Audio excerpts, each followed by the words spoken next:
Bonjour, aujourd'hui je vous présente notre 5e capsule sur la création de jeux d'évasion Breakout dans Geniali avec l'intégration de ressources externes. Donc l'intégration de ressources externes, qu'on appelle aussi iframe, vous permet d'insérer justement des ressources qui proviennent de différents sites Internet à partir du code iframe et qui vont être intégrés directement dans votre Geniali.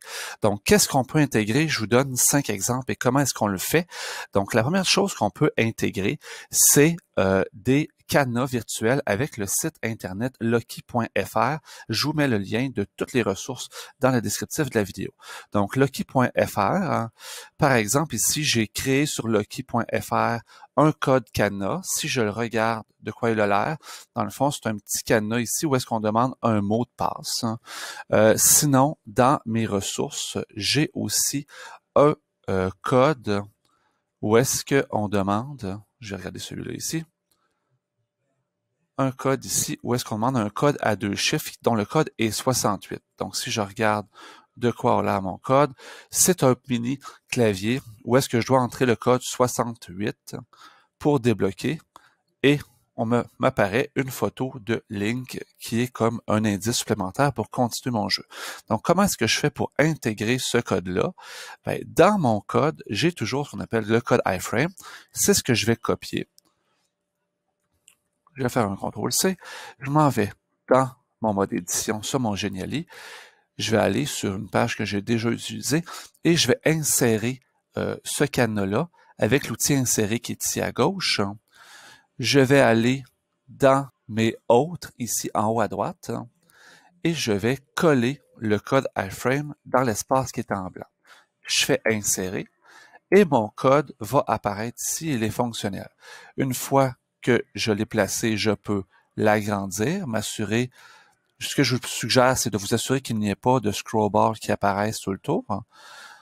Et par la suite, vous pouvez passer en mode visualisation pour voir si votre code fonctionne. Je vous rappelle que mon code avait comme valeur 68. Donc, si je clique sur 68, je confirme et mon cadenas est ouvert, me donne l'indice supplémentaire qui me permet de continuer. Donc, c'est beaucoup moins long d'utiliser des cadenas Loki que d'utiliser les cadenas de base que l'on a fait précédemment dans Geniali. Cependant, la petite limitation, c'est que des fois, selon l'appareil avec lequel c'est utilisé, c'est possible que ça sorte un peu moins bien et vous êtes limité en mode gratuit pour Loki. Je crois que vous pouvez faire au maximum une dizaine de cadenas. Qu'est-ce que je peux intégrer d'autre à l'intérieur de mon Geniali? Ben, je peux intégrer de la vidéo, donc de la vidéo YouTube, par exemple. Donc ici, j'ai une vidéo que j'ai créée, le premier de la série sur les jeux d'évasion. Je vais retourner dans mon Geniali. J'ai au préalable, ce n'est pas nécessaire de le faire, mais j'ai déjà placé un écran d'ordinateur dans lequel je vais intégrer mon vidéo. Donc, mon vidéo, je vais l'intégrer toujours avec l'outil insérer. Je vais dans le mode vidéo ici. Je vais aller chercher YouTube et je peux coller le lien iframe de ma vidéo. Donc, si je vais sur ma vidéo pour être certain que ce soit bien intégré, ce que je dois faire, c'est l'ouvrir dans YouTube, la mettre sur pause. Dans les options de partage de ma vidéo, je vais chercher le bouton intégrer ici. Je copie le code iframe. Je peux aussi décider là, par défaut de démarrer à un certain moment de la vidéo, donc ça peut être pratique pour une vidéo qui est plus longue. Donc, je copie le code, je m'en vais dans mon Geniali, je vais coller mon code iframe et non pas l'adresse normale de la vidéo et je viens de créer l'intégration de ma vidéo. Je peux la placer ici dans mon écran. Si vous le désirez, vous pouvez réajuster. Et si je me mets en mode visualisation, à ce moment-là, on peut lire directement la vidéo. Donc ça, c'était pour l'intégration de vidéos. Ensuite, qu'est-ce que je peux intégrer aussi? Je pourrais intégrer des jeux, par exemple, que j'aurais créé avec le site DeckToys. Donc ici, j'ai créé pour une de mes Geniali qui s'appelle Scène de crime, un DeckToys qui a l'air un peu d'un jeu de Mario Bros là, avec les différents tableaux ainsi que les chemins pour passer d'un à l'autre. Comment on fait pour le partager? Vous allez faire Share with other teachers, parce que là, on ne passe pas par la classe. On va aller par le code embed, et c'est écrit Not for Students, mais ça va faire le travail. Donc, vous allez copier ce code-là ici. Et vous allez l'intégrer à l'intérieur de votre Geniali. Donc, je vais être dans le mode menu insérer, c'est dans autres ressources. Dans mon code, je vais coller le code de mon Dectoise, je l'insère. Là, au niveau de l'insertion, ce qui va se passer, c'est que vous avez toujours autour de votre code, de votre insertion, le header du Dectoise. Ça, vous pouvez le mettre à l'extérieur du cadre de votre scène de crime ou de votre Geniali. Et s'il y a d'autres choses que vous voulez cacher, vous pouvez mettre des caches tout le tour.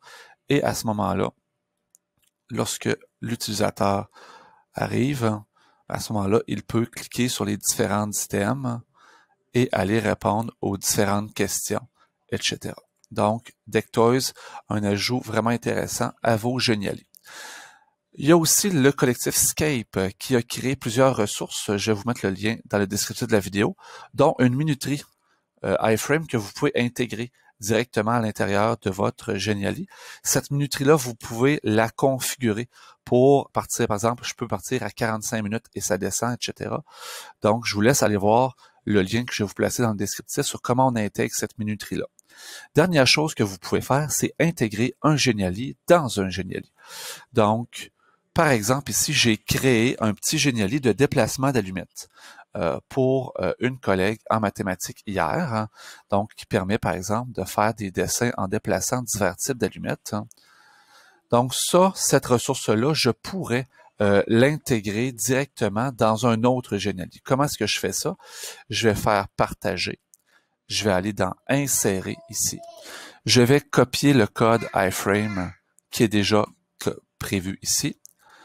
Je retourne dans mon Geniali. Je vais supprimer mon Dectoise de tout à l'heure et je vais aller insérer mon contenu qui est un Geniali dans mon Geniali.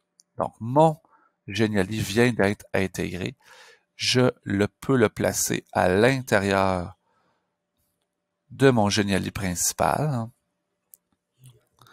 Et à ce moment-là, quand je passe en mode visualisation, bien, je peux utiliser le contenu de mon Geniali précédent à l'intérieur de mon Geniali principal. Donc, ce qui nous donne plein d'autres possibilités au niveau d'interactivité, c'est-à-dire intégrer plusieurs Geniali les uns dans les autres. Par exemple, vous pourriez activer le déplacement d'objets seulement dans ces petites parties d'activité-là, ce qui vous éviterait d'avoir à faire des verrouillage sur tous vos objets dans votre Geniali principal, comme on l'a vu dans la capsule numéro 4. Donc, c'est ce qui termine cette présentation sur l'intégration d'outils iframe dans Geniali. J'espère que cette capsule vous a plu. Si c'est le cas, laissez-moi un pouce en l'air. Je vous invite à vous joindre à ma chaîne YouTube Une app par jour, ainsi qu'à ma page Facebook Une app par jour.